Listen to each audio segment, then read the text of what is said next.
Super Mario 64, Sonic the Hedgehog, Halo 3, God of War, Tetris, Minecraft. These are works that will stand and have stood the test of time as some of the most iconic video games ever to exist.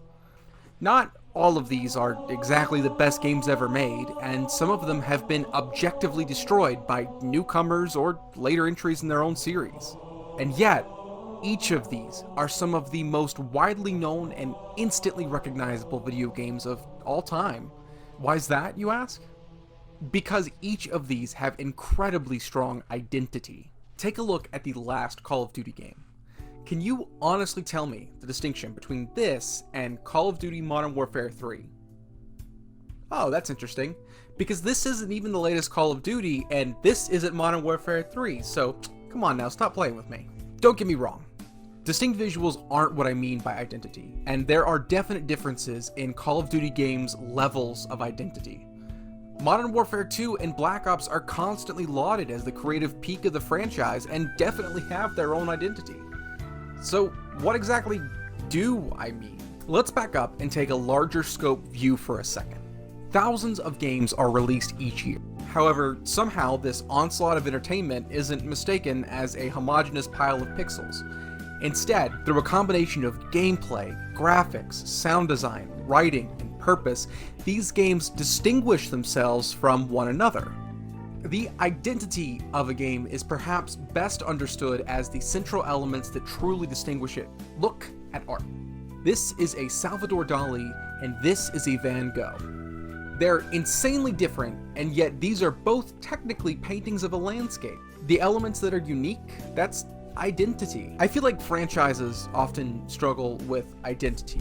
The Marvel movies have a similar formula that is constantly nagged by critics and fans alike, and is why some of the entries, such as Thor: Dark World and Ant-Man and the Wasp, are so forgotten in public discourse. There's nothing intrinsic to those two that create a memorable experience for the viewer. Swinging back to games, FIFA and Madden come out annually and have remarkably similar gameplay from year to year.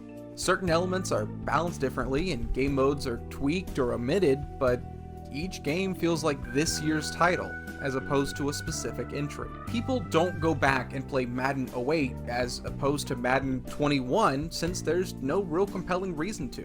Each entry is permeated with a general sense of samey. Now, sports games aren't the only offenders. EA isn't the only problem child here. The new Super Mario Bros. Series all feel exactly the same.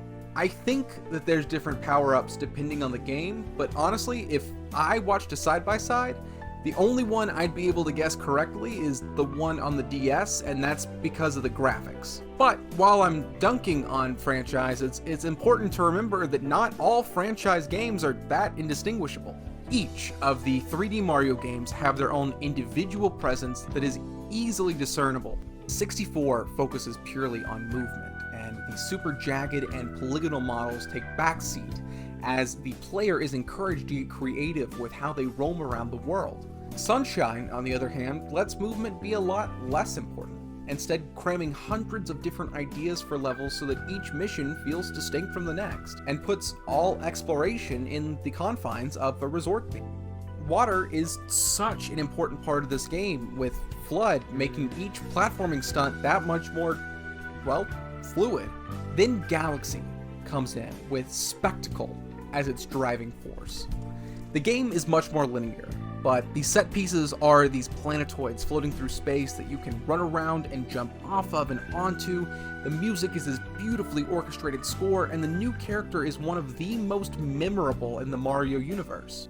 Odyssey of all these is definitely the closest to 64, but puts the focus much more on exploration. The trip around the globe is form-echoing gameplay, as an absurd amount of moons are hidden in each crevice of the lands you travel to. You not only have to go somewhere to collect the moons, but you have to become something else. This makes each location feel that much more alive and real. Art design can go a big step in lending a game a sense of identity. Take Halo 3 and Halo Reach. Both are set in the same universe and made by the same company for the same console. However, they are remarkably easy to distinguish from one another. Character models, weapons, enemies, lighting, all of these are changed to give each game a sense of presence that is immediately felt by the player. That said, not every game has to reinvent the wheel to be discernible. Pokemon, I think, is a great example. For the first 5 generations, the game's artistic direction, gameplay, and story progression are largely the same, but each feel like a significant alteration from one to the next. Care is painstakingly taken to craft each region into a unique environment, and the inhabitants' interactions with the world change as a result. The tones of these games differ too, providing varying degrees of depth for the player. Then the 6th generation rolls around and they kinda drop the ball. Honestly, I don't think the jump from 2D sprites to 3D is that big of a deal. But I cannot tell you a single memorable moment from the story of X and Y, Sun and Moon, or Sword and Shield. Every character feels the exact same, the stories have the same lack of narrative tension, and each new mechanic only serves to make the games easier, not really more interesting. Plus, each game looks the same now. If you're not going to have narrative identity or enticing new gameplay elements, at least give me some alterations in visuals. That said, as much as I care about identity, it doesn't necessarily mean a quality experience. I genuinely believe that Just Dance 2020 is probably a much better technical experience than Just Dance 2017, but that doesn't necessarily matter in this context. Neither game has anything unique enough to grant any form of staying power. That's what identity does. Gex and Bubsy 3D are horrible experiences to play, but stay relevant in the cultural zeitgeist due to their strong sense of self and individuality. Good games don't always have strong identity. Identity gives games the abilities not just to be good experiences for the player, but to be remembered for future generations. Recently, IGN called out Days Gone for being too generic and non-memorable, and for some reason people lost their minds. But we have hundreds of games releasing every month, so isn't it entirely fair to poorly review a game for being generic? Memorability should be a factor in reviews if we're supposed to believe that video games can be art. Video games exist in a strange realm of consumer art. I'm a strong believer that art is intended to hold a mirror up to nature.